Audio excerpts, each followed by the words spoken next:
बाप रे जेठानी जी, इतना सारा खाना आपने कैसे बना लिया? और ये इतना सारा खाना बना किसके लिए है?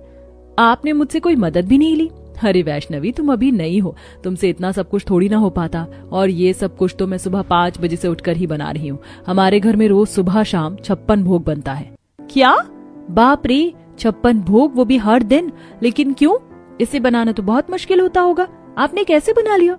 हाँ, बनाना मुश्किल तो होता है, लेकिन हर दिन बनाना पड़ता है, क्योंकि ये 56 भोग हमारे घर की कुल देवी को चढ़ता है। माँ जी का कहना है जब तक ये प्रसाद कुल देवी को चढ़ रहा है, कुल देवी हमसे प्रसन्न रहेंगी और हमें धन समृद्धि देंगी। और तुम्हें बता दूं, इस पूरे शहर में हमारा मशहूर आबरा का डाबरा रेस्टोरेंट है, जो कि बहुत फेमस है। उस रेस्टोरेंट में भी 56 भोग ही लोगों को खिलाया जाता है। हे भगवान, एक टाइम था जब मैं एक तरह की सब्जी देखने के लिए तरस जाती थी, और आज मेरी आंखों के सामने 56 भोग पड़ा हुआ है। ये तो बहुत अच्छी बात है जेठानी जी, कल से मैं भी आपकी मदद करवा दूंगी। ठीक है। अच्छा, अब चलो पहले ये भोग भगवान को चढ़ा देते हैं। अब बड़ी सी थाल में मुस्कान वैष्णवी 56 भोग को कटरियों में रखकर सजाती हैं। फिर एक तरफ से जेठानी, दूसरी तरफ से देवरानी उस थाली को पकड़ के कुल देवी के मंदिर में लाकर रखती हैं और पूजा पाठ करती हैं। पीछे से सारा परिवार आकर खड़ा हो जाता है। भगवान ऐसे ही हमारे ऊपर अपनी कृपा बरसाए रखना, और जैसे मैं आपको 56 भोग का प्रसाद चढ़ा रही हूँ, वैसे आप भी मुझे सुख समृद्धि देते रहना। चलो बहू, अब इस 56 भोग पर गंगा जल छिड़क कर इस 56 भोग को उठा लो और ये थाली डाइनिंग टेबल पर परोस दो, ताकि हम लोग भी खाना खा लें। अब मुस्कान गंगा जल छिड़कती है। फिर दोनों देवरानी जेठानी 56 भोग को रसोई में लाती हैं।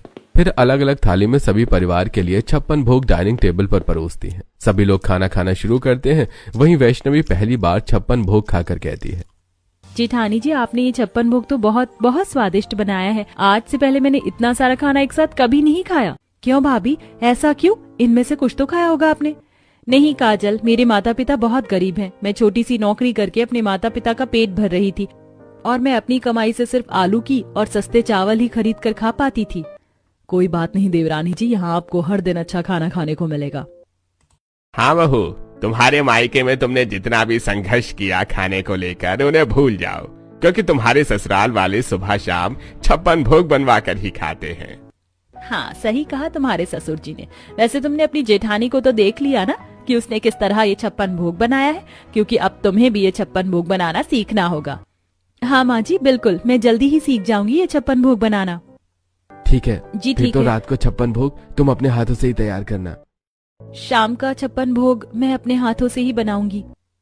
अब खुशी खुशी वैष्णवी 56 भोग खाती है। उसके बाद घर के सभी पुरुष जैसे ससुर, जेठ, देवर अपने होटल को संभालने के लिए घर से निकल जाते हैं और होटल में भी 56 भोग बनाकर खिलाते हैं।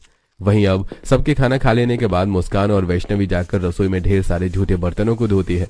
56 भोग बनने के कारण बर्तनों की तादाद काफी ज्यादा होती है, जिन्हें धोते धोते मुस्कान के माथे पर एक अजीब सी थकान दिखने लगती है। जेठानी जी, आप तो बहुत ज्यादा थक गई हैं। आपने मुझे क्यों नहीं उठाया? मैं आपकी मदद करा देती। अब चलिए फटाफट ये बर्तन धो लेते हैं, फिर आप आराम कर लीजिएगा। शाम का सब कुछ मैं देख लूंगी। हाँ हाँ, ठीक है देवरानी जी। अब बर्तन धोकर दोनों ही देवरानी जेठानी एक साथ सोफे पर बैठती हैं। उन्हें थोड़ा रिलैक्स फील होता है कि तभी वहां पर उनकी सास आ जाती है। बड़ी बहू, दोपहर के 2 बज गए हैं और शाम को 6 बजे तक हमारी कुलदेवी को 56 प्रकार के भोग चढ़ते हैं। बैठी क्या हो, जाओ 56 भोग बनाने की तैयारी में लग जाओ। तुम करोगी तभी तो तुम्हारी देवरानी करेगी। अरे माँ जी, अभी हम रसोई से बर्तनों की तादाद धोकर आए हैं और अभी तो हमने ठीक से सांस भी नहीं लिया और दोबारा 56 भोग की तैयारी में लग जाए। जेठानी जी तो पहले ही बहुत थक गई हैं। देवरानी जी, माँ जी ठीक कह रही हैं। 56 भोग बनाने में समय बहुत लगता है, इसीलिए वो हमें जल्दी तैयार करने को कह रही हैं। चलो रसोई में चलते हैं। 1 मिनट, रात के 56 भोग में क्या बनाना है वो तो सुनती जाओ। आज बनेगा रुमाली रोटी, लच्छा पराठा, नान, मिस्सी रोटी, शाही पनीर, मलाई कोफ्ता, दाल मखनी, कढ़ाई पनीर, भरवा बैंगन, वेज दम बिरयानी, कश्मीरी पुलाव, जीरा राइस, दाल खिचड़ी, सोयाबीन पुलाव। कुछ चटनियाँ भी बनाना, जैसे पुदीना चटनी, इमली की चटनी, लहसुन की चटनी, टमाटर की चटनी, आम का अचार, पापड़ और सिरका। प्याज और मीठे में बना लेना रसमलाई, गाजर का हलवा, काजू कतली, पेड़ा और साथ में इलायची वाला पान। माँ जी, ये जरूरी है कि सुबह शाम कुलदेवी को 56 भोग का ही प्रसाद चढ़े? मतलब ये बहुत ज्यादा है। इसको बनाते बनाते तो हमारी हालत ही खराब हो जाएगी। छोटी बहू, तुम पहले दिन ही इस घर के कानून को तोड़ना चाहती हो। बड़ी बहू ये सब क्या कह रही है? नहीं नहीं, मेरा वो मतलब नहीं था माँ जी।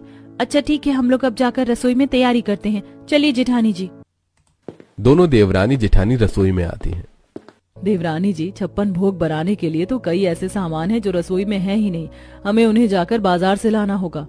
अरे जेठानी जी, फिर तो जल्दी चलिए, नहीं तो काफी देर हो जाएगी हमें 56 भोग बनाने में। अब दोनों देवरानी जेठानी बाजार आकर कई तरह की सब्जियां, मसाले, डेयरी प्रोडक्ट खरीद कर घर लाती हैं। फिर रसोई में जाकर 56 भोग की तैयारी में जुट जाती हैं। दोनों ही देवरानी जेठानी मिलकर कई तरह की सब्जियां काट कर मटर मशरूम, शाही पनीर, दाल मखनी, मलाई कोफ्ता बनाती हैं। फिर सिलबट्टे पर वैष्णवी इमली की, आम की, टमाटर की चटनियां पीस कर तैयार करती है।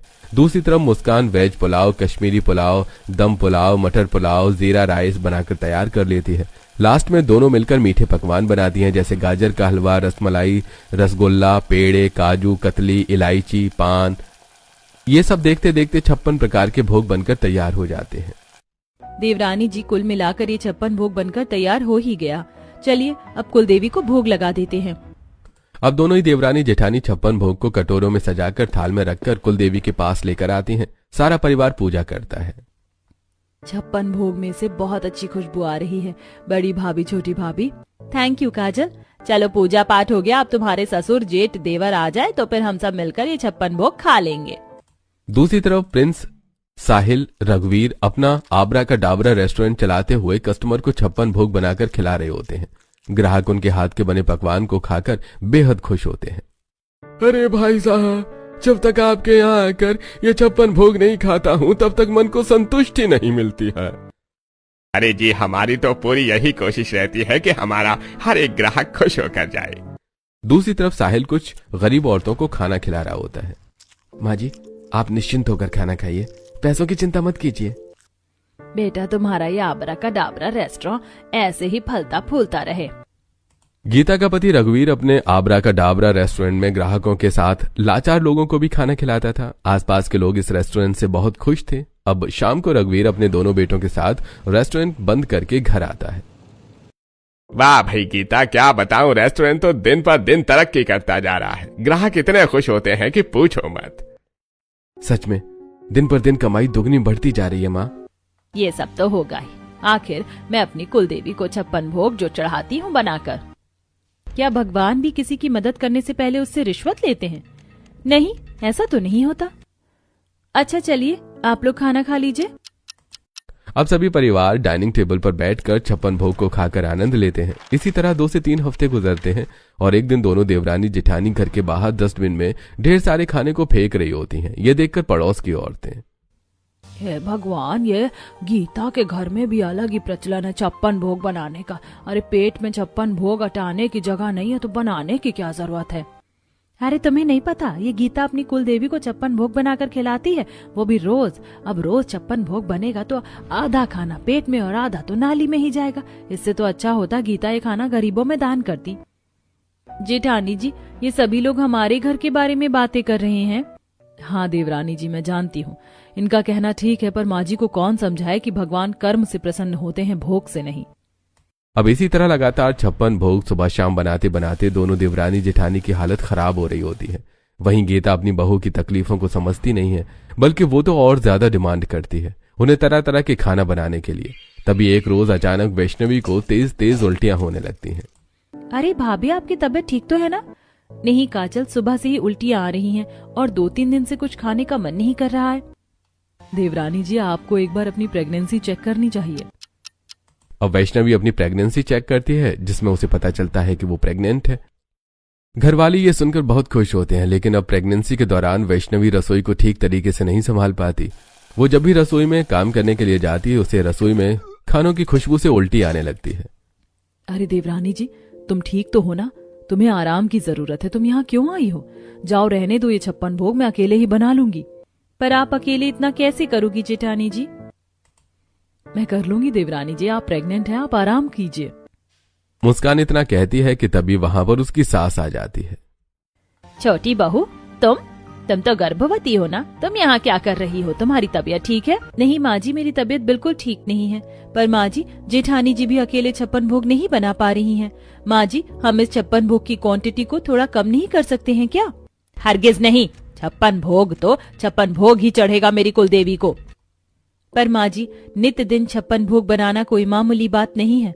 हम इस 56 भोग के प्रसाद को भगवान के आगे एक निश्चित दिन भी तो चढ़ा सकते हैं, जैसे एकादशी, पूर्णिमा। छोटी बहू, तुम जब से आई हो तब से सिर्फ नियम का उल्लंघन करने के बारे में ही सोच रही हो। अरे हमारे घर में बिना लहसुन प्याज के 56 भोग नित्य दिन भगवान को प्रसाद के रूप में चढ़ता है और वही खाना हम खाते हैं, और इसी कारण हमारा रेस्टोरेंट भी इतना आगे बढ़ रहा है।